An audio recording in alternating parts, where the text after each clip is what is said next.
Okay, so welcome back. We should have better times. We should be besimcha, and we should make it through this galut, and not to fall from anything, b'zat Hashem, and to use the mourning that we're going through as a catapult to even advance even more in life, b'zat Hashem. It's called the Yerida Letzorach Aliyah, a down for the sake of an up. That's basically how life is, and these times that we have mourning, it's a down in order to push us further advance. B'ezrat Hashem. So we're starting now, paragraph 19 from Likutey Halakhot, right? Nefilat Apayim, discourse number 4, based on Likutey, we're on lesson 24. So, like we saw, like we're seeing, Rav Nosson is showing how the Shabbatot are actually stages of coming to Simcha and to the goal of being B'Simcha B'ezrat Hashem.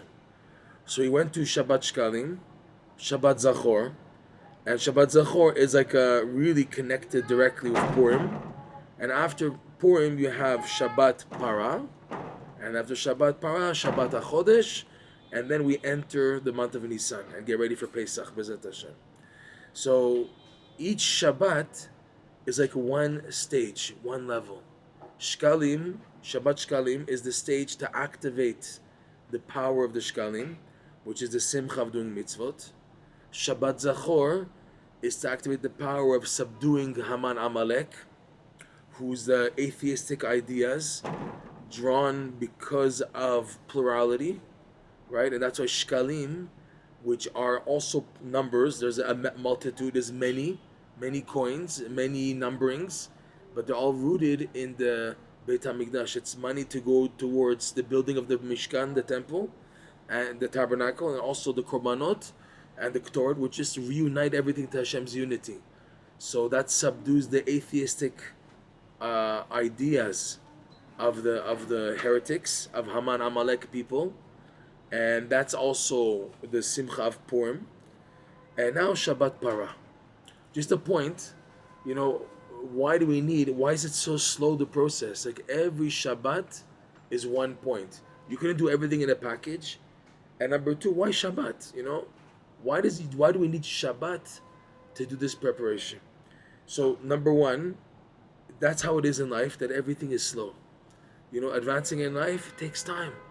How Hashem created a human being, that he's born and as a baby, it takes time. He's nurturing.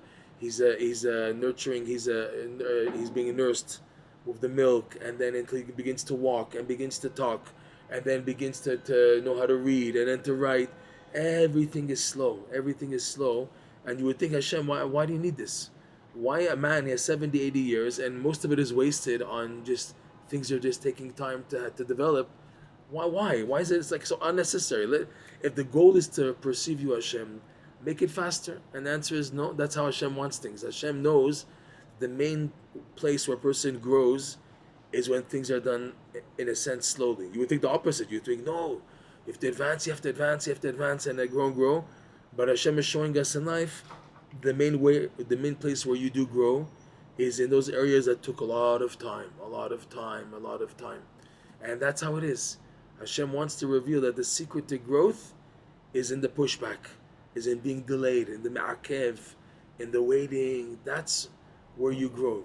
To get a person to, on one hand, realize Hashem gives him strength to do things in life, but at the same time, you're not really doing. It's all up to Hashem. You're in the hands of God. But you give me koach to do. Yes, Hashem gives you koach to do, to come to realize how much it's Him and not you. And you're doing, and then you get hit by a wall. So it's like a reminder that Hashem is doing things. And that's where you grow specifically. So this is why, even in the preparation to purify ourselves from Haman, Amalek, from atheism, from impurity, and to get ready for Pesach, it starts already from Shabbat Shkalim, way before, even before the month of Adar, before Purim, we start our preparation for the cleansing and purity of Pesach, and then eventually Shavuot, etc.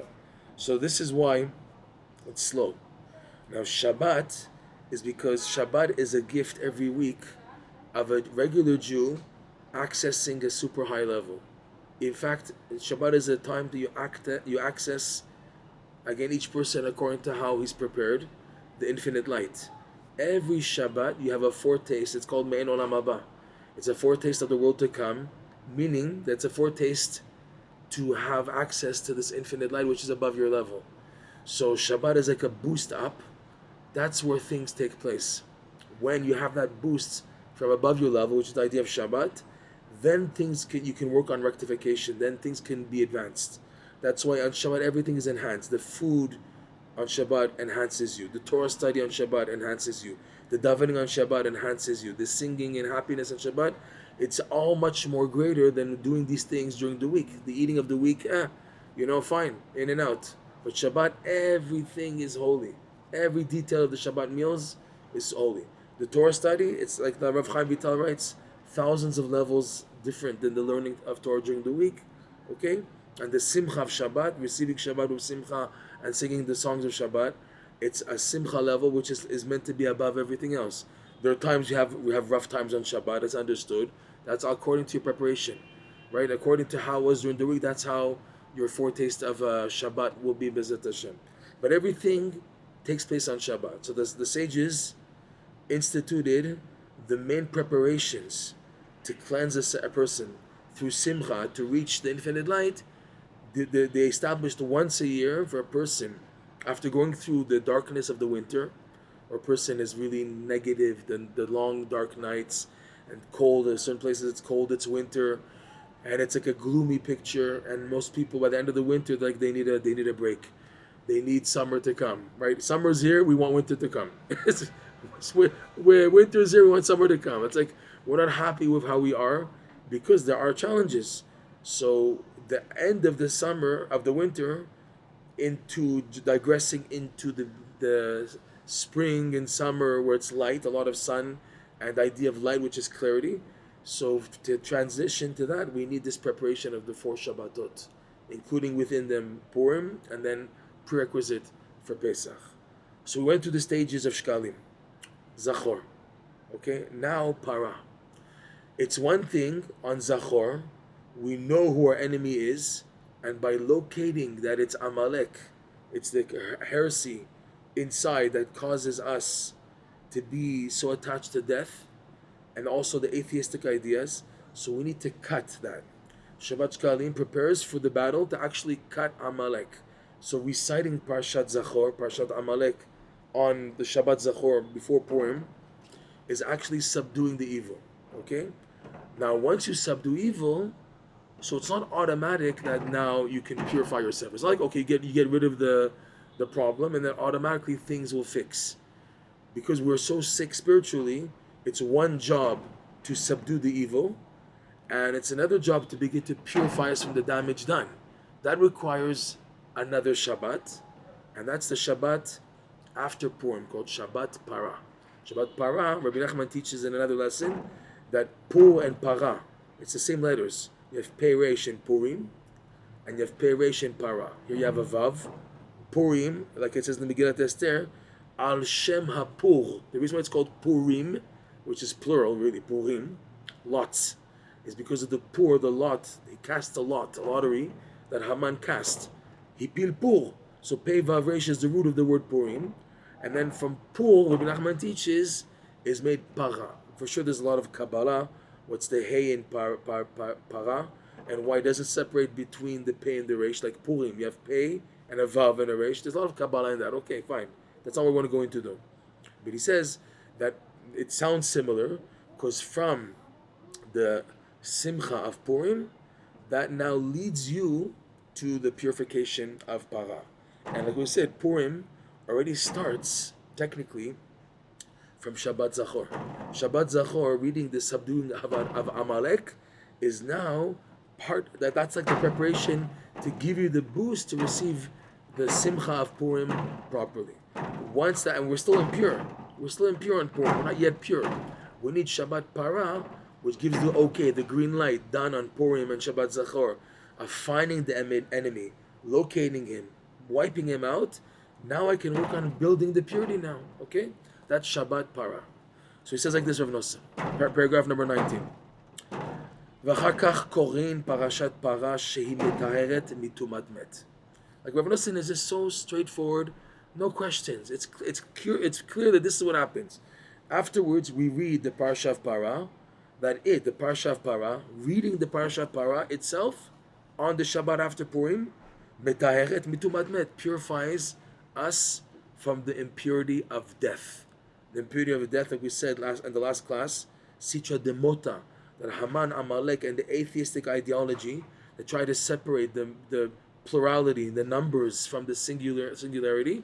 So that's automatically death. That's why it's dangerous to count Jewish people. It brings upon plague and death because it's separating from the unity.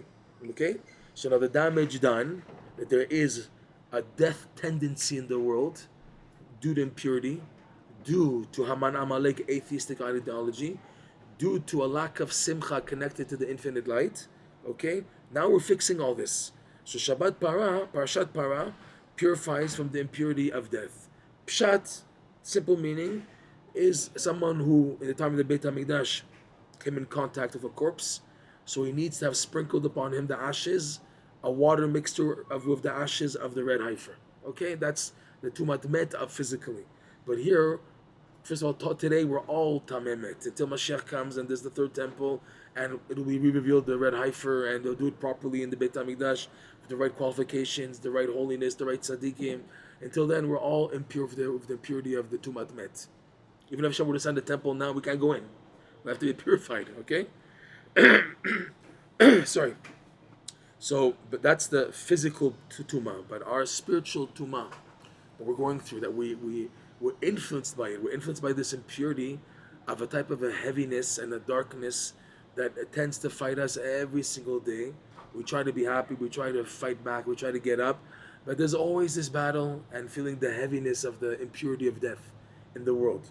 So with that, we need really to work on to subdue. So this, especially after Purim, it's a golden opportunity after the Simcha of Purim subdues Haman Amalek.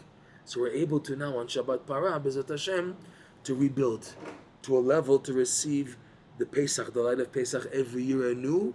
And every year, you should realize something. Every Chag, every year, it's like, oh, again Pesach, again Purim, again Shabbat. No. Every year, every cycle, every Shabbat, every week, you are actually changing. You don't see it. You don't see it because there's a change, and it's hard for a person who's in so much darkness to see a change, but there is a lot of change in a person every year when he's trying to do mitzvot properly and trying to come close to Hashem. There is a change. He doesn't see it so well. Avram Greenbaum, in his book, he has a book called Under the Table and How to Get Up. He says if you want to take a look at change, do a measurement of 10 years. Take a 10-year gap and measure how you are today and how you were 10 years ago. What do you say? Oh, for sure, I was stupid back then. I didn't know what I know today. And look where I was. I'm embarrassed of how I was thinking and how I was acting, even though I was younger and healthier and stronger and nice, muscular, whatever. But what I know today and my experience of life, what it's done for me, it doesn't match to what it was 10 years ago. For sure, it's much better today, right? So there's a change. It's just slow. You have to, like we said, life is slow. Change also is noticeable slowly. That's how it is. Hashem wants things to be slow because that's how you advance. He wants things to be redefine me'akev, running, and then also being bounced back. And in the bounce back, that's how you grow, B'ezrat Hashem. Fine. So again, we read Parashat Parah, Shoik Metaret Bitumat Met. Ki Parashat Parah Aduma Megala Lanu. Watch this. This is amazing. What does the Parashat Parah come to reveal to us? The Parasha of the red heifer. It comes to reveal to us the following point. She'i efshar lehasig ulehavin shum ta'am b'mitzvot haborei yitbarach shemo. That the bottom line is that we cannot fully comprehend and perceive any understanding. The word he uses is ta'am.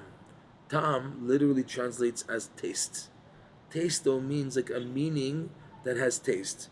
For example, when you eat something, you taste a piece of chicken, you taste a piece of pizza, so you can relate to the taste. It's familiar to you. It activates an understanding. When you have a taste, oh, it's sweet, oh, it's salty. So it gives you a relationship to what you're eating.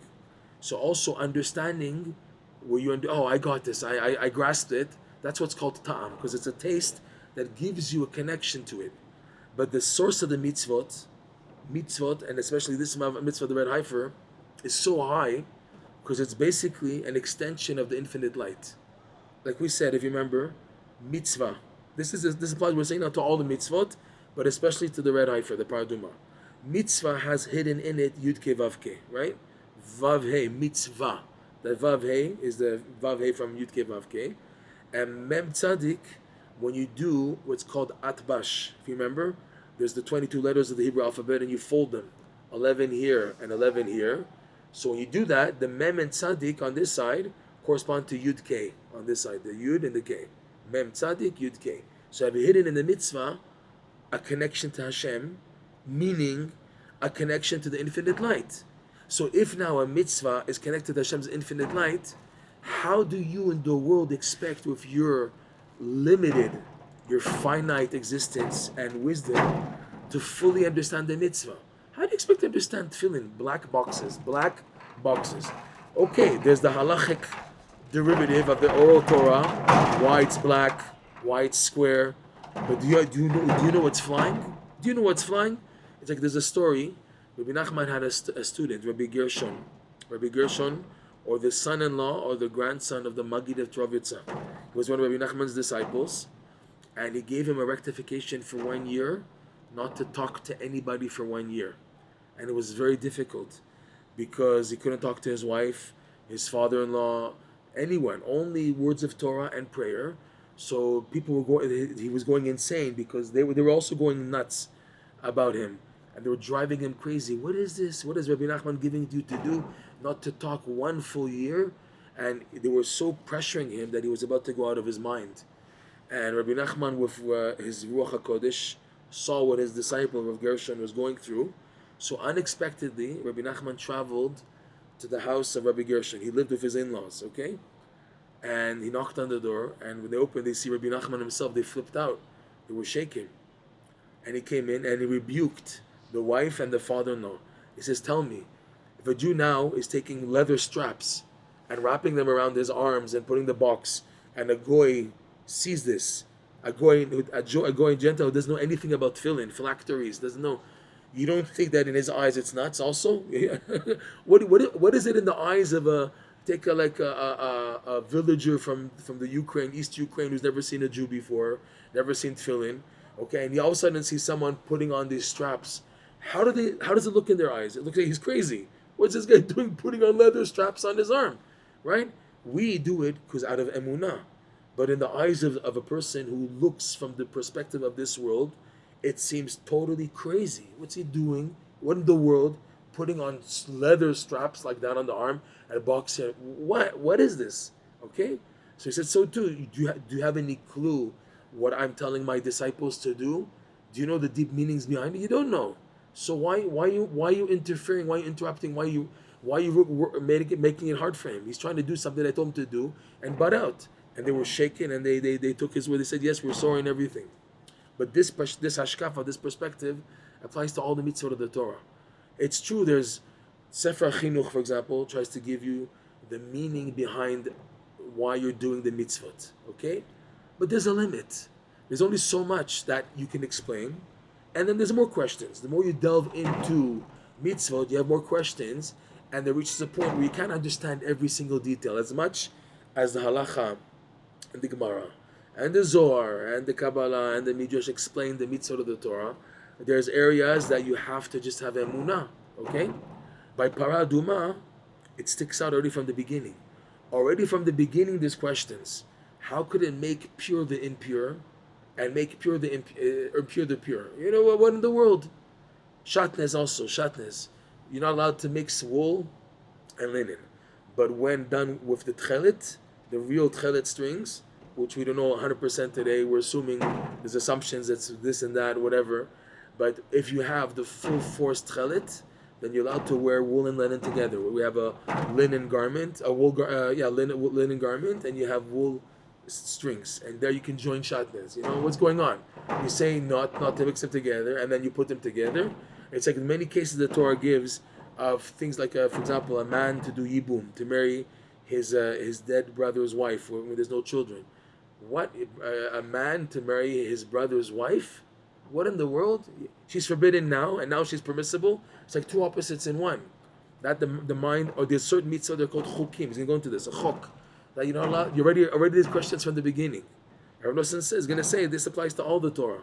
All the Torah, as much as you try to understand, and you understand, ultimately, you have to throw yourself in Emuna. You're doing it out of Emuna. It's like funny, you see these secular Jews, unfortunately I saw them in my family. I've had uncles who were always making fun that I was becoming more religious, and they're always like, making fun of the religious people, of their beards, of this, and they do that, and it doesn't make sense, and making a mockery out of Emuna. It hurts when Jewish people, unfortunately, talk like that, and on one hand it hurts, and on the other hand it shows how stupid people are, how unfortunately stupid people are, that they assume that that if they don't understand it, then they have the right to throw it out. If I don't understand Judaism, so I'm not going to do it. And it's just the opposite. The only way to enter Judaism is with Emuna. The opening is Emuna. If you don't have Emuna, forget it. There's nothing. There's nothing. You're wasting your time talking. These people like to argue with religious people, ideologies. It's a waste of time. When you have in Jewish history, when you have big tzaddikim like the Ramban, and you have Yonos and Eibshitz who were challenged, and they were brought before the kings, the emperor's courts to challenge. There they had to do it for the sake of saving the Jewish people. And they won. They won the arguments at the end. But that's not the way. Because even if they won, the other side, they're not convinced totally. Okay? There could be a Kiddush Hashem done for sure, when it's done on a national level, etc. But people who are bad, and they're negative, and they don't have emunah, you're just wasting your time. You're wasting your time talking to them, arguing with them. When someone wants to know, and he's asking out of sincerity, out of humility, then there's room to talk to them. When these people come and challenge you, what's this and what's that, like secular Jews, like talking, and they're not worth wasting my breath on them. You're not worth my breath. I don't have time to waste my breath on you, because it's all just going to go to the garbage. I'm just talking to you, talking to the wall. There's no room for our arguments at all. Nothing. I don't want to even start, because it's a waste of my breath, because you're not looking to change. And I for sure don't want to hear anything you have to say. And you may want to hear what I have to say, but you want to use it to argue and prove your point, so I'm not even going to start to talk to you. Judaism is based on Emunah. That's the beauty. We experience a light of Judaism to show us that there's something beyond intellect, and it's a feeling of connection to God. That's to motivate you now to throw yourself into the world of Emunah. And all the Torah studying you're studying now, you're putting it in the cup of Emunah. Okay? That's great. That's the goal. That Emunah in the beginning, Torah study, and then the goal is even a higher level of Emunah. It's like a sandwich. Emunah, knowledge, and then more Emunah. And that's how it is. You're just going to build. I'm learning Torah. I'm learning the details of the tefillin and everything, and the square boxes and everything, in order to put that into how much I don't know. A greater level of how much I don't know. Fine? So this applies to all the mitzvot, but especially the red heifer. Let's go back to see inside now. Ki parshat ad paraduma megala lanu, because the parsha of the red heifer comes to reveal to us she'i efshar lehasig ulehavin shum ta'am b'mitzvot haborei yitbarach shemo, that it's impossible to perceive and comprehend fully any reasoning, any solid, sound, complete ta'am, reasoning in the mitzvot of the Creator, blessed be He. And more than this, you don't understand, so it's forbidden for you to mock. Ve'asur leharher bazeh klal, and it's forbidden to even begin to have speculative doubts on this at all. If I don't understand it, so therefore why should I do it? Don't even begin to talk like that. Going more like that, fine. But as a Jew, you have in your DNA, in your makeup, you have a solid basis of emunah. Why is, when you think about it, there's a Jew and his children are Jewish. Why? What's being passed on from generation to generation, that my children are Jews? The mother's Jewish and the children are Jewish. Okay, so what? So what? My mother was Jewish, my grandmother was Jewish. So what? What does it do to me? What does it do to you? In your DNA makeup from generation to generation, you have this special point. In Yiddish, it's called the Pintel Yid, a point of the Yiddishkeit, which is a solid foundation of emunah that you have access to. You can, chas v'shalom, God forbid, through free will, destroy that connection if you really want to, okay? But it's there. It's accessible. As opposed to people who don't have that, they have to build it up. They have to look for it. That's the idea of a convert. He has to go look for that holy spark in order to reconnect. By converts, it could be even a bit deeper. They could have actually Jewish neshama from a reincarnation. Okay, there's other factors involved until they finally come back to the Jewish roots, if you want to say, but they have to go to the actual halachic physical conversion, because it's not enough that he has a Jewish neshama. It has to be the DNA of the physical genetic makeup that has in that the Emuna point, okay? But this is the thing that we have as a Jew. Why is it so important that you're a Jew? Remember you're a Jew. What do you remember a Jew? Because you have in your DNA makeup this point of Emuna that cannot be erased. It's there. You, again, through free will can try to destroy it. But even if you try to destroy it, if you have a Jewish wife and the father's an atheist, whatever, the children have this Jewish DNA makeup passed on to them also. It goes on and on and on, right? You can have like a Sigmund Freud with atheistic ideas, but he has children, grandchildren who are religious now. What in the world? How did it happen? Because in the DNA makeup of being a Jew, it goes on that there's a point of Yiddishkeit, of solid foundation of Emuna that's always there. Fine. And that's what we have to rely upon. And he's saying now, when a Jew is faced with questions, attacked on the foundations, the fundamentals of Judaism, which means questioning, God forbid, the reasoning behind the mitzvot, stop. I have Emuna now, and I'm putting into play the Emuna. No understanding. If I don't understand, I go to Emuna. The Torah gives me room to try to understand. It gives reasoning, explanation. Okay, like for example, in the Parashat Para, Rashi quotes like two different things from the Gemara and the Midrash. Once it says, it's something that the nations question the Jewish people. What is this mitzvah? It makes pure the impure, and then makes pure the impure the pure. Okay, and then it brings down why para. It's like, for example, there was the golden calf. Okay, so then the para is like the mother to clean. A calf is a baby cow. So the mitzvah paraduma, which is to rectify the impurity of death, and death was introduced mainly to the golden calf, because when the Jews received the Torah Har Sinai, the Zohar says, the Gemara says, the Midrash says, Paskazu Hamatan, their impurity stopped. The impurity from the pollution of the snake with Chavad from the beginning, which caused death of the world, stopped. Okay? If they would have continued just holding on and not do the idol of the golden calf, then they would have been able to, no death, to live on. Okay? They sinned, so that introduced death. So Rashi quotes the Midrash. So why the mitzvah of paraduma, to purify from death? The golden calf out of gold introduced death back into the Jewish people. So should come along the mother, the para, the red heifer, red being similar to gold, golden calf, it's yellowish, goldish. A red heifer should come to atone. So you give a reason, but then you say no reasoning. So what's going on? The Torah gives a little opening, but then up to here. You're explain more. No, up to here, because you'll have more questions, and now you can't. You just have to throw yourself on Emuna. But I'm on the roll.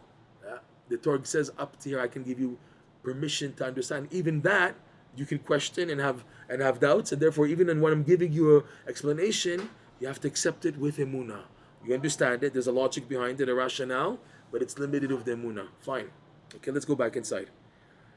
Asur lehaher bazeh klal. It's forbidden to at all doubt and to have questions on the mitzvot where there's questions, especially where it's noticeable, like in the red heifer.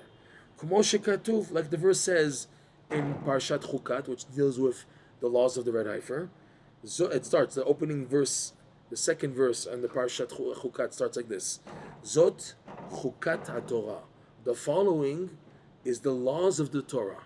The word for laws, chukah, means you have to just take it as it is, no questions asked. That's a chok. So you have many words for law, mitzvot, mitzvah, mishpatim, chukot. You have all these verses that the Torah uses for the mitzvot. One of them is a chok, and chok comes to show those ones where it's very easy to have questions about them. The Torah says no questions. Boom.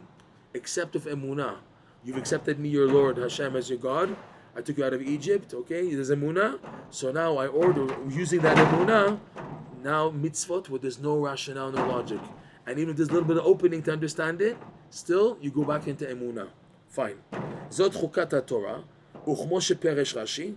The following is the laws, the statutes of the Torah, which is in the list of the laws of the red heifer.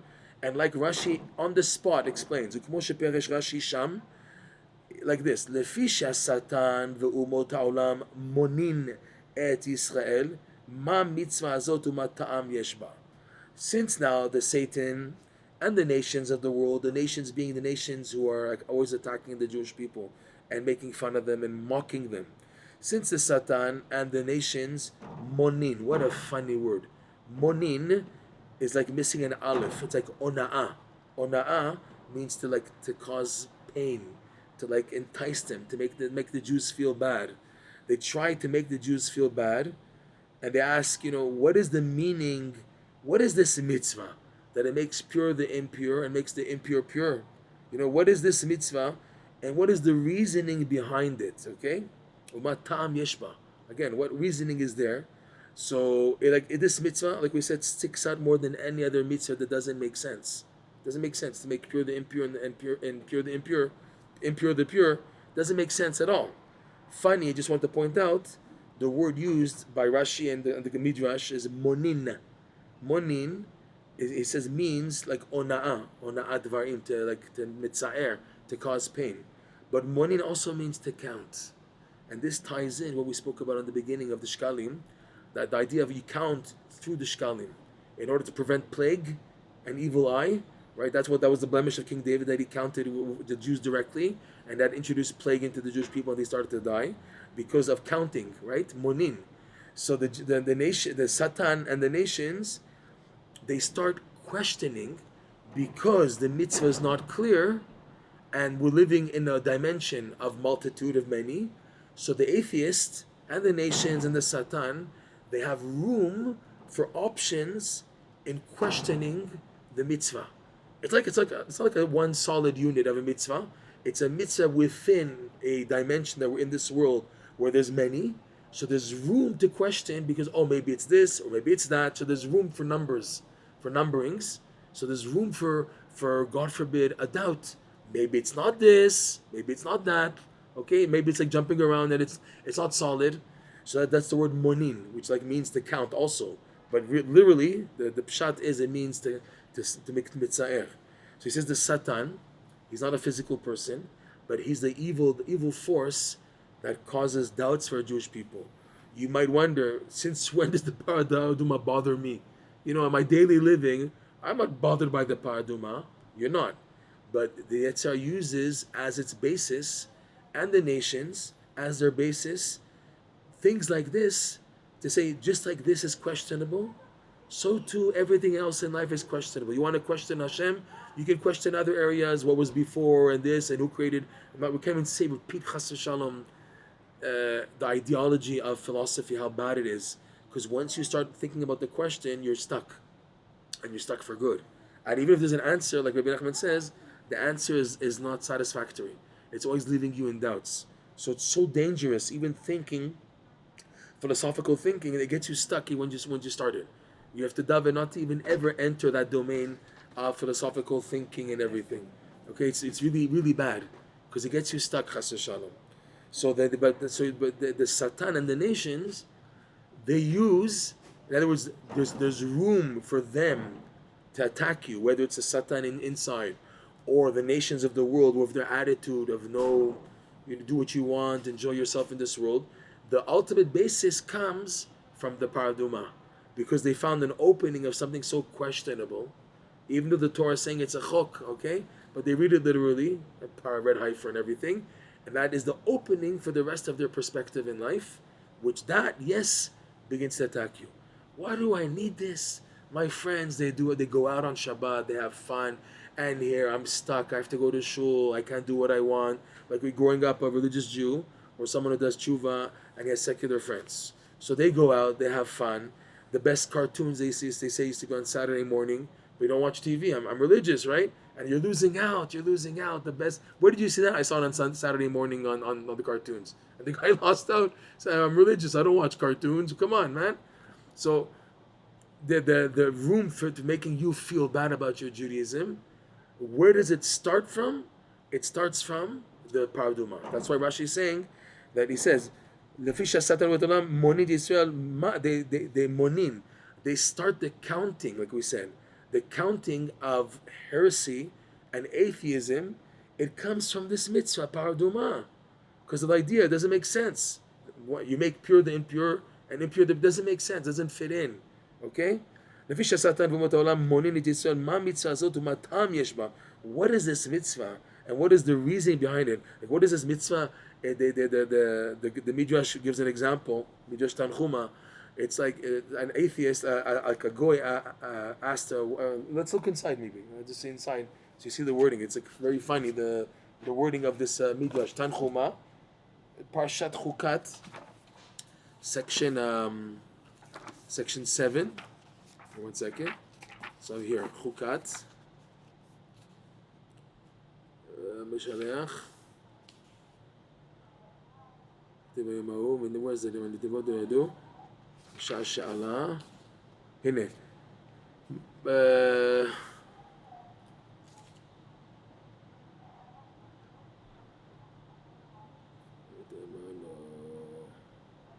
אוקיי.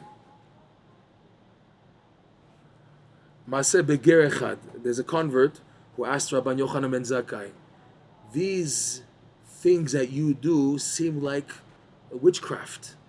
Like on someone who is impure of the dead, that you take ashes in water and sprinkle. It sounds like people of the devil's clubs and witchcraft and sorcerers do. You know, you're Jewish people. We're Jewish people. What are we doing stuff that sounds like sorcery? You take a cow, you burn it, then you cut it up and to make it to ashes, and you take its ashes, and if one of them is impure from dead contact of the dead, you sprinkle on him 2 or 3 drops, and you say you're pure. It sounds so much like sorcery. This is like a Jewish devotion. So he answered him, said, did you ever have like a spooky evil spirit enter you ever? The ger said no. So Rabbi Yochanan ben Zakkai said, did you ever see someone that ruach tezazit, an impure spirit, entered them? He said, yeah, I saw somebody once. And Rabbi Yochanan ben Zakkai asked him, and Ma'atem osim lo, what did you, because he's a convert, what did you guys do to help that person to get that evil spirit removed? Amar lo, mevi'in ikarin u'ma'ashnin tachtav. We take some roots, grass roots, certain like herbs, and we smoke them, we burn them underneath him, and then we smack it down with water, and then the evil spirit leaves him. So Rabbi Yochanan ben Zakkai said to the ger, Yishmeu oznecha ma she'ata motzi mipicha. Listen to what you're saying. Kacha ruach hazo hi ruach hatuma. So too by the Jew, the impure spirit is an impure spirit. Okay, like it says, Gam et hanevi'im et ruach hatuma avir min aretz. It's a prophecy in Zechariah that Hashem says, and also the false prophets and the spirit of impurity I will pass from the land in the future. So mazin alaf. So what we do is we take the water of the red heifer, and it runs away because it is an evil spirit. That's what you guys yourself do. So we also do that. So after the goy, it's funny because it said in the beginning ger, and then it says after the goy left, the students of Rabbi Yochanan ben Zakkai asked him, Rabbeinu, lazeh dachita bekaneh. You know, you gave a very wishy-washy answer to that guy, the goy. Lanu matamar. What do you tell us? You're going to give this the same argument? That doesn't make sense. Amar lehen, Rabbi Yochanan ben Zakkai said to students, I swear to you, chayechem, lo hamet metameh velo para metahara. The dead doesn't cause impurity, and the red heifer doesn't cause purity. Velo hamayim metaharin, and the waters of the ashes of the red heifer don't bring purity. Ella amar kadosh baruch hu. Rather, it's just one basic rule. Hashem, blessed be He, said, Chuka chakakti. I made a law. Gzera gazarti. I decreed a decree. Ein ata rashai la'avor gzerati. You have no permission to transgress my law. You don't understand? Too bad. Accept it. Okay? Accept it. V'chtiv zot chuka Torah. This is the law of the Torah. It sounds scary. The commentaries on this midrash, specifically the Hasidic Sfarim, the Kedushat Levi, the Noam Elimelech, and another book called Agra de Kala, they go into this and they say the reality is Hashem does want a Jew eventually to understand. But the only way that he can begin to understand is he has to enter first the domain of Emuna. Without Emuna, you won't get anywhere. So it's like, sounds harsh. You know how to understand? Okay, so what, I'm stupid? No, you have to pass the test of Emuna. You don't have Emuna, you can't even start. Forget it. I'm not going to talk to you about Torah and mitzvot until you have Emuna. Okay? You want to understand Emuna? We can't explain you Emuna. You have to now believe. Just like you trust your parents and the education they gave you. You trust the doctor when you go to him. You put trust and faith in people, even though you don't understand, but you trust them because you know they understand more. So Hashem's demanding, you already have Emuna, proof you do use it in life. You use it, you trust a guy who has a big, giant corporation. He has to trust his workers that they're doing a good job. That's his success. If he's always questioning every single detail, never going to get the company up and away. It's always, you have to let go and have trust in other people and other beings in order to get things moving. So that we see that you do have Emuna in your life already. You can't say, I don't have Emuna. You use it. Daily living. You trust the bus driver that he's not going to run into the pole. He's not going to run into the sidewalk. He's not going to kill a person. When you're driving in the car of somebody, you trust the driver that he's going to do. You can go to sleep and trust him that he's going to do the job. Sometimes you're scared and everything, but more or less you trust. You have a level of Emuna in society and people, etc. Okay, that the plane's not going to crash. That the pilot's not going to go off and say Allah Akbar and then he just jumps off or whatever. You have trust. You have basic Emuna. So you have that already. So now you have to use that with Hashem. You can't say, I don't have Emuna. Everyone functions in society, in normal society, with a degree, a modicum level of Emuna. So that Hashem is demanding. And until you don't have that, everything is you don't understand. Okay? Once you accept the Emuna begins to open up dimensions. Okay? Begins to eventually, because like I think it's Noam Elimelech, he points out what Rashi brings two opposites. On one hand, you're saying this, you're not allowed to understand, but then you give the analogy of the heifer cleaning up the mess of the baby calf. That's why the golden calf, and then there's the red heifer to clean up the damage of the baby. So you have a reasoning here. So what's going on? What are you giving reasoning if you now say it's a chok? To show you that yes, there's an opening, but only once you enter and accept and embrace the world of Emuna. Fine. So let's go on here. זאת חוקת התורה, כמו שפרש רש"י שם, לפי ששטן ואומות העולם מונין את ישראל, מה מצווה הזאת ומה טעם יש בה? לכך כתוב חוקה, just went up a few lines, right? לומר, to tell us, חוקה חקקתי, I made a law, גזרה גזרתי, I made a decree, אין לך רשות, you don't have any permission, להרהר אחריה. He's quoting word for word from the Midrash, another Midrash that we didn't see. Okay, you have no permission to have doubts, you just have to accept it. Okay, now Rav Nosson says, you think it applies only to the red heifer? Vezot ha-mitzvah shel para aduma, and this mitzvah of the red heifer, lo lelamed al atzmo yatsa, ela lelamed al haklal kulo yatsa. This is one of the 13 rules of exegesis. We say this every morning, right before Hodu, Rabbi Shmuel Omer, in the end of the section of Korbanot, Bishlosh midot ha-Torah nidreshet. Okay? The law, the Torah, is expounded using the 13 rules of exegesis handed over to the sages, knowing how to use the 13 rules of exegesis to determine the laws of the Torah. It can't be like something that you just learn a course 101, 13 rules of exegesis in university. No, it was a Masoret passed down from Chachamim to Chachamim of the 13 rules of exegesis. Okay, that was given down, and they knew how to derive and explain the Torah using them. So the Rav Nosson saying one of the rules of the 13 is this one, that when a mitzvah, and he's not quoting himself, this is from the sages, that paraduma lo lelamed al atzmo yatsa ela lelamed al klal kulo yatsa. The red heifer was a mitzvah. The Torah designates it as a chok, not just it, but other ones also. There's like 4 other ones, shatnez, like kilayim. There's the laws of Yibum, eating pigs. Okay, there's a few things that the Torah lists as chukim. The Torah mentions as a chok. Okay, and it's on those mitzvot, and that's it. But it's a mitzvah, and you took it out, and you call it a nunem a chok.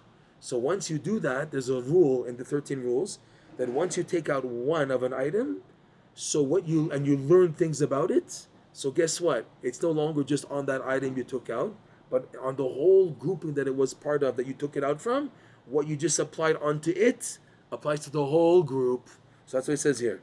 Okay? Lo lelamed al atzmo yatsa, the learning you learn about it, calling it a chok, and the expansion of Rashi on it, is not just for the red heifer that you're learning it out, but all the other 612 mitzvot.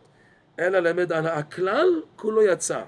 But now, rather, what you learned out, calling a chok just the red heifer, chok now applies to all the mitzvot, even the mitzvot that make sense, like love your neighbor as yourself, okay, and loving the convert and giving charity, and the mitzvah that makes sense, keep Shabbat because Hashem rested.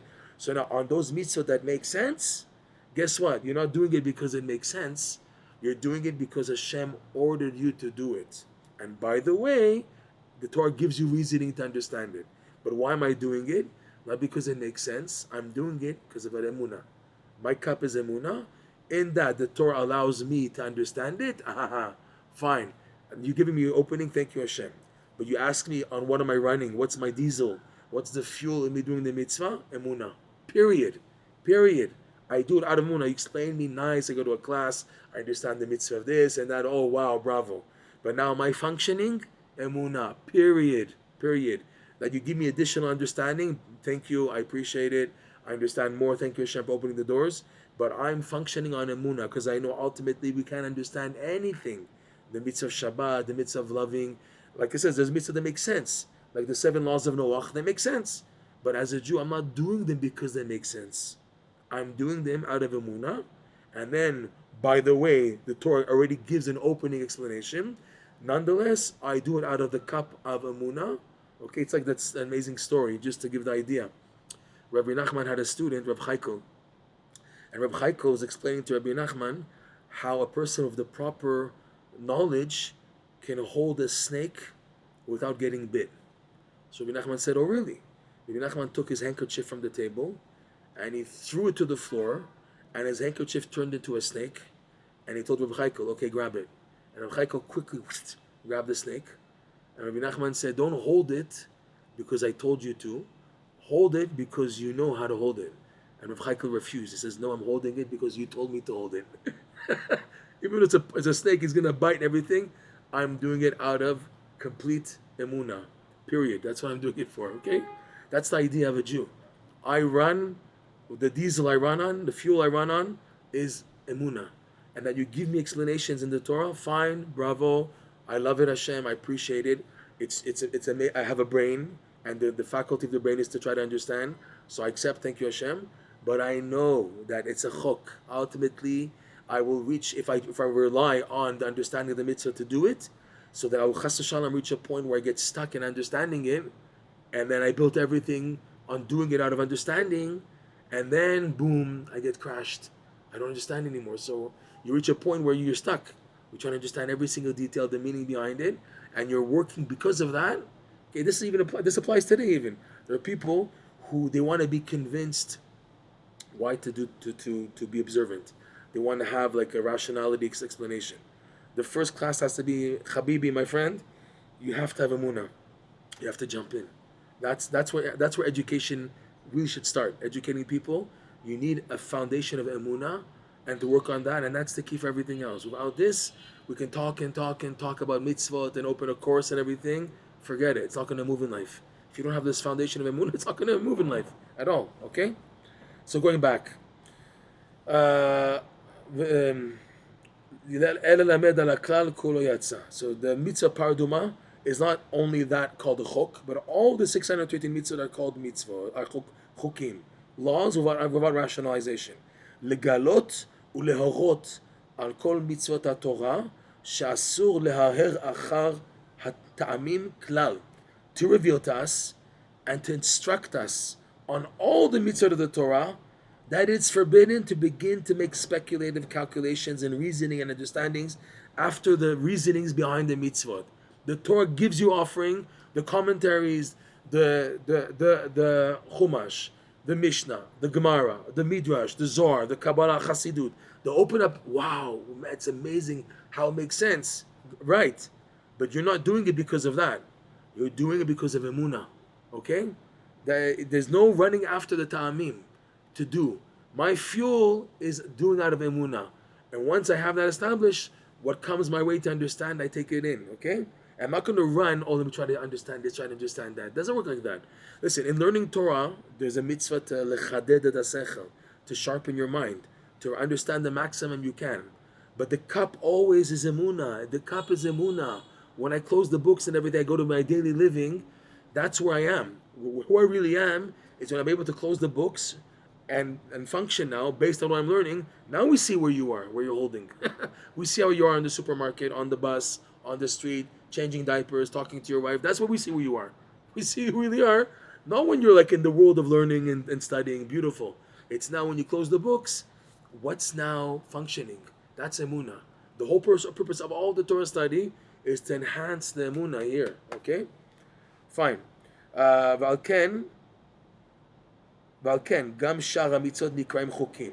So therefore, Rav Nosson says, you can see also in the Torah itself that the rest of the Torah are also, the rest of the mitzvot are also called. In other words, he gave you the law, one of the 13 rules of exegesis, that it doesn't apply just to red heifer, it applies to all the mitzvot that are called chokim, where it's unexplainable and you have to accept because Hashem ordered to do, period. And you have no permission to start questioning and trying to ask and this and that, nothing, okay? He says this also applies to all the mitzvot, because all the other mitzvot also are called chokim. Where do we see that? In Parashat Toldot, then Hashem is talking. Let's take a look inside. It's Parashat Toldot, okay? It's chapter 26, verse 5.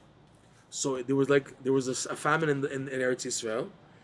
So Yitzchak thought to go down to Egypt, just like Abraham went down to Egypt. So we'll go also. So Hashem says, no, you stay here, and don't worry. I will fulfill the promise that I promised to your father Abraham, and give him this land. And in saying this, verse 5, the reason why I will give this land to you to fulfill the promise I gave to Abraham, because Abraham was dear to me. Why was Abraham dear to me? Hashem says, Ekev asher shama Abraham bekoli, because Abraham listened to my voice, vayishmor mishmarti, and he already guarded my mishmarti, and we'll see what that means, and my mitzvot, and my chukot, and my torot. He guarded mishmarti, mitzvotai, chukotai, v'torotai. Okay? Avraham Avinu already kept the Torah. Okay? Vayishmor mishmarti, gzerot, because it's taught. Avraham already learned Torah. Avraham even knew about the laws of eruv tafshilin, the laws of making an eruv in order to carry on Shabbat, a certain between houses in a building, eruv tafshilin, okay? Also eruv tafshilin for Shabbat, to cook on Friday Yom Tov for Shabbat. You can already heat up the food and cook it if you prepare eruv tafshilin. Avraham Avinu already knew all these things. He learned Torah. Hashem taught him the Torah already, so he was keeping the Torah. So it says he was. I love Avraham because he was already guarding my mishmartim, the gzerot, to distance from that the Torah puts, like precautions, preliminary precaution laws in order to prevent, God forbid, an actual person from actually sinning. Okay, and then mitzvot that make sense, and then chukot, and like Rashi says here and this verse in Parashat Todot. Like we said about the paraduma, that things, items, etzara, and the nations are always questioning the Jew. What are you doing? It doesn't make sense. You go like not eating pig, and wearing shatnez, not wearing shatnez. She'en tam badavar. There's no reasoning behind them. El gzeret hamelech. It's the law of the king. Vechukotav. It's his law. No questions asked. Period. Al avadav, right? It's the king. You're my servant, so I ask you, order you to do this. No questions asked. I'm your master. You do it. Period. Okay. So, Rav Nosson is pointing out that Hashem is telling Yitzchak, I love Avraham because he kept the mitzvot, chukim. But he said, Rav Nosson points out that these terms are applying to all the mitzvot of the Torah. Each one, where it says mishmarti, mitzvotai, chukotai, torotai. So he's saying this applies to groups of the Torah. Rav Nosson is explaining it as everything. See, let's look at Rav Nosson's specification, his precision in the wording here. One second.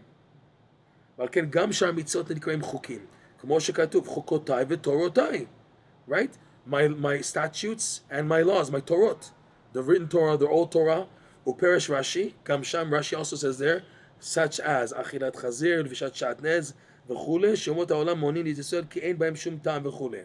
So Rav Nosson is saying that this applies to other mitzvot also, not just the law of the red heifer, but once you open it to other mitzvot, so it's all the other mitzvot Rav Nosson is pointing out.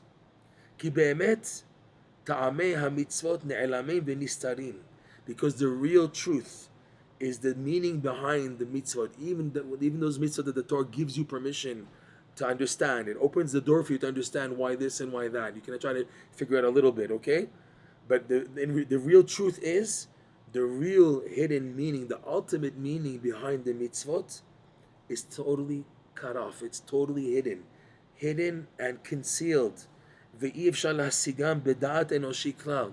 it's impossible at all to understand them with a human consciousness, a human brain at all. With your limited brain, you understand a mitzvah, like we said at the beginning, that's connected to the infinite light. The mitzvah is connected to the infinite light. Every mitzvah we're doing, hidden in it is Yud Kei Vav Kei, connected to Hashem's infinite light. You, physical you, of all the garbage you saw in your lifetime, all the movies and all the schmutz that you did, you want to understand. You think, that all the Torah and mitzvah and tshuva that you did is enough to allow you accessing the mitzvah at its fullest capacity? No, sorry. And it's impossible because you're finite. Even if you become the highest Moshe Rabbeinu there is, there's still the infinite light shining in the mitzvah that's beyond your capacity, no matter what. The best you can do is to serve Hashem out of simcha and emuna, and allow Hashem to fill you up with ideas, but knowing that there's much more out there. And in fact, the more Hashem reveals to you, megale tefach mechaset v'chaim, the more Hashem opens up to you, the more you become aware how much more there is that you don't know. And now, until now, I thought maybe just X was hidden. But when Hashem opens up the doors to you, to ABC, you begin to see, whoa, there's more than X, there's Y, there's Z, and there's after Z. Oh my God. It doesn't end. And it's thanks to Hashem opening your eyes to see a glitter, like a gazing, a dazzling shining of some awareness of the mitzvah. It opens you up to realize how much more is out there that you don't know. Like Rabbi Nachman quotes in the lesson 24, Tachlit hayediyah asher lo neda. The goal of knowing is to realize that you don't know. There's so much more out there, and the goal of knowledge is to make you aware how much I don't know. That's the reason why we're learning Torah, to push up the level of awareness, to push up the level of Emuna. Because in Emuna, there's also endless levels. Okay? More Emuna, more Da'at, more Emuna, more Da'at, and it doesn't end. There's always more, and it's exciting. Because it's like you're opening a new world. Wow. And then there's a new level of Emuna. Wow. And then a new level of awareness. It's like the sandwich. Emuna, understanding Emuna. And that's the idea. It's pushing up. But always the roof, the final level is always Emuna. Because as much as you know, there's always what's beyond you, no matter what. Like we said. Rather, you have to do the mitzvot with just simple Emuna. The mitzvah requires Emuna, period. I'm doing it out of Emuna. Not because I understand it. I'm doing it out of Emuna. Bilvad. Don't try to, when you come to the mitzvah, don't start calculating and meditating. Don't. Enter the world of Emuna by these big Kabbalists like the Rashash and the Arizal. They had all these combinations of divine, mystical combinations, and that, for them, their level of Emuna was so high, that level of kavanot and yichudim and everything happened automatic. Okay, but by today, you have a guy who reads the Arizal Siddur, okay, and now he's scanning the ideas to prepare for the mitzvah. He lost the point. You have to do from Emuna. These things, you can learn about them if you're at the level, first of all, but when it happens automatically with the Emuna. You're just working on Emuna. The Rashash, the Arizal, when they said Baruch Ata Hashem, so they were holding at such a high level of Emuna. When they said the word Baruch, automatic for them, all the mystical combinations just popped up. It happened by itself for them, okay? When we have Siddurim, Rashash, and all that stuff, it's for you to learn about it. But when it comes to practical usage, you have to work on Emuna. Emuna is the key. And you say, but I'm not getting anywhere. That's okay. But this is what we have to work on. This is the area. People begin to think, well, it's not working, so I might as well go to learn Kabbalah and do things and let that enhance my davening. You got it wrong. You're investing in the wrong area. You feel that you're just dry and not getting anywhere. Because look, I'm davening for years of Emuna. Look where it got me. The answer is You're not investing enough in your learning to enhance your Emuna. That's what you got to be working on. Okay, to reach a point where the Emuna is so strong that as soon as you start davening, whatever, doing a mitzvah, holding the etrog and the arba minim, it comes to you through the Emuna, all these ideas that you did learn about, but they come to you through Emuna. I'm just doing it of Emuna, and it even opens up the doors for even newer insights that you never even knew about. They come to you from doing the mitzvah out of simple Emuna. Okay? Again, we learn halacha to know how to properly do the technical details of the mitzvah, the general perspective of emuna and doing the mitzvah. What I have to have in mind that Hashem commanded me to do this mitzvah, etc. Okay, that's in place, so I'm fine already, and I'm doing the mitzvah now with the halachic technicalities of knowing how to do the mitzvah. You have to. It's like I had a friend who didn't know about saying a bracha on washing the hands. He knew to wash the hands because he grew up as a kid, but he never knew there was a bracha. Okay, so there's learning halacha to know how to do things properly, fine. But when it comes to doing the mitzvah, once the halacha is in place and I know that I'm within the parameters of knowing doing the mitzvah properly and the halachic ramifications, now when actually doing it and trying to fly to feel loftiness and spirituality in the mitzvah from understanding it in deeper meaning, leave that. Go into emuna and let the emuna open the door for that.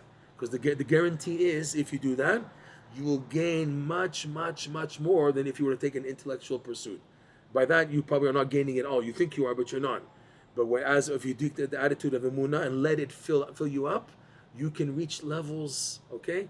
Like they say about, I'm trying to remember the actual story, that once the Vilna Gaon found out about Rav Zusha of Anapoli, I'm trying to remember the story. You know, it's a good story. That he heard about a devotion that the Rav Zusha was doing, and he was shocked because he knew that Rav Zusha wasn't such a Torah scholar. And how did he know about this? You know, where did he get it from? So when Rav Zusha heard what the Vilna Gaon said, he said, "Tell him that I got it from the place where the Tanaim and the Amoraim they got it from." So that's to say, I reach with his Emuna and devotion a level of perceiving what's right perspective and understanding from the place where even the rabbis from earlier generations received from. Was it an idea like that?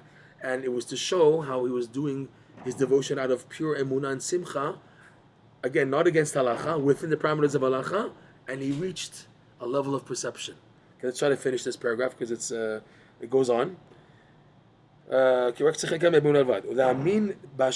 explained now the parameters of Emuna. What does it mean to do the mitzvah out of just simple Emuna? And he explains, Le'ha'amin b'Hashem u'v'Moshe avdo, k'mo shekol Yisrael ma'aminim b'pshitut, to believe in Hashem and in Moshe's servant, like all simple Jews believe simply in Hashem and in Moshe, period. And I'm doing the mitzvah because I was commanded to do so, and that's why I'm doing it. Bli darchei chochmot. Now Rav Noson's really going to talk bad against those people. Watch, the people who are not like this. And he says, Bli darchei ha-chochmot v'shtut shelahem sherotzim lachakor u'lavin ech diber Hashem yitbarach im Moshe. This was prominent in Rav Noson's time, and unfortunately it's prominent till today. You have Jews who are pure religious, but their head is all philosophical. Like they're not there. They're totally in a different dimension. You can tell when talking to them that it's from they're not on the same plane of a believing Jew. Everything is intellectual from A to Z, and there's no one to talk to. They might have a beard, they may learn Torah, they may keep Shabbat and everything, but their Emuna is totally dented. Totally dented. It's like, you feel like you're not talking to anybody here. So he says Rav Nosson, but in his time was prevalent of the maskilim, the enlightened Jews, due to the reform movement starting in Germany, where they began to question everything, being philosophical and everything. Number one, they just dropped the yoke of Torah. They were no longer observant. And then examining the Jewish practice from an intellectual perspective, like to make a university project on them and to explain the ideas like they do today, unfortunately. There's university projects on the Jews of this, the rabbis of this, they take whole items in the Torah and they make a whole research on it, but not from the perspective of observing, but from the perspective of just analytical to explain the ideology and everything, like a project, a university project, and a thesis, and explaining all these ideas. Hashem Rachem. So in Rav Noson's time, it was prevalent, and it's till today prevalent. But it started in his time, and look, Rav Noson degrades them, especially that they're Jewish people who threw off the yoke. So he says, we have simple faith in our observance. Bli darchei chokhmot, without the pathways of those intellectual speculative wisdoms, v'hashtut, and the stupidity that they have, those people, sherotzim lachkor, that they want to speculate and investigate the meaning behind understanding, lahavin, and to understand איך דיבר השם יתברך עם Moshe? How did God speak to Moshe?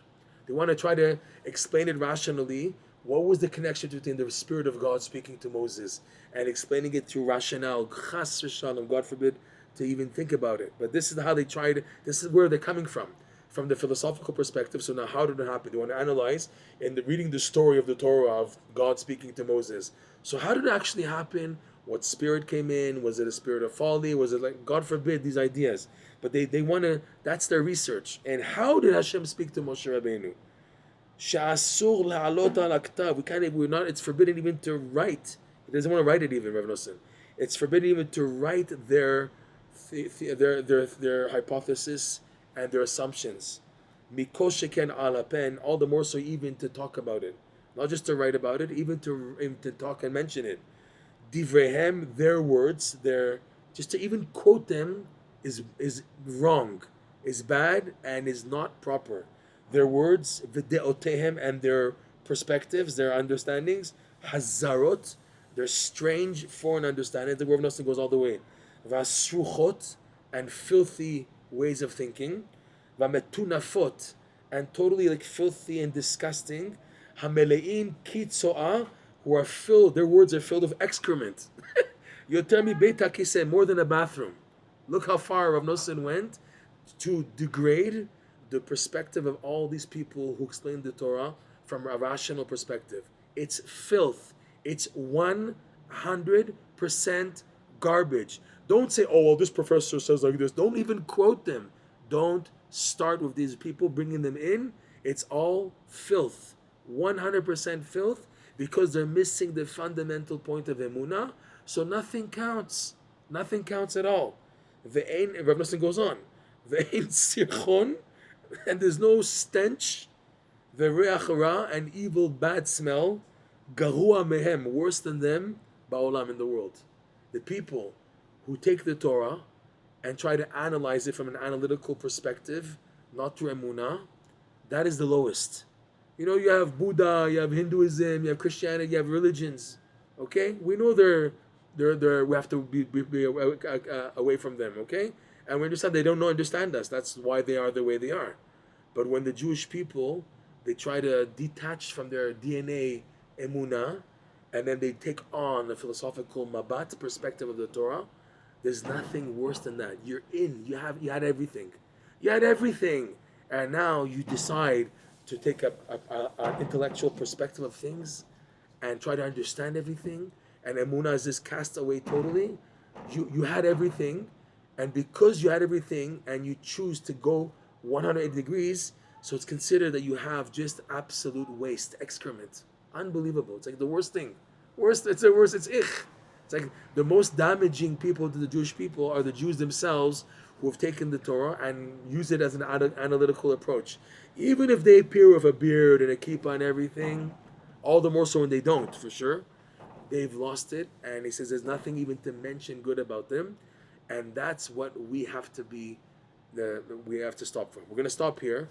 Everyone's in the middle of connecting it to the Paraduma. But basically we got an idea what's happening here. After Purim and Shabbat Zachor, that I'm able to kick out Haman Amalek atheism, so now I can work on building my Emuna. And building my Emuna means what to stay away from also. Chukach hakakti. The Torah now, I'm doing it out of pure Emuna. I needed the boost of Purim and Shabbat Zachor and Shkalim to get me ready for this attitude. Because on my own, it's true. On my own, it's not easy. I have these tests of life that make me question and make me forget about Hashem in my life. Okay? There's room for that.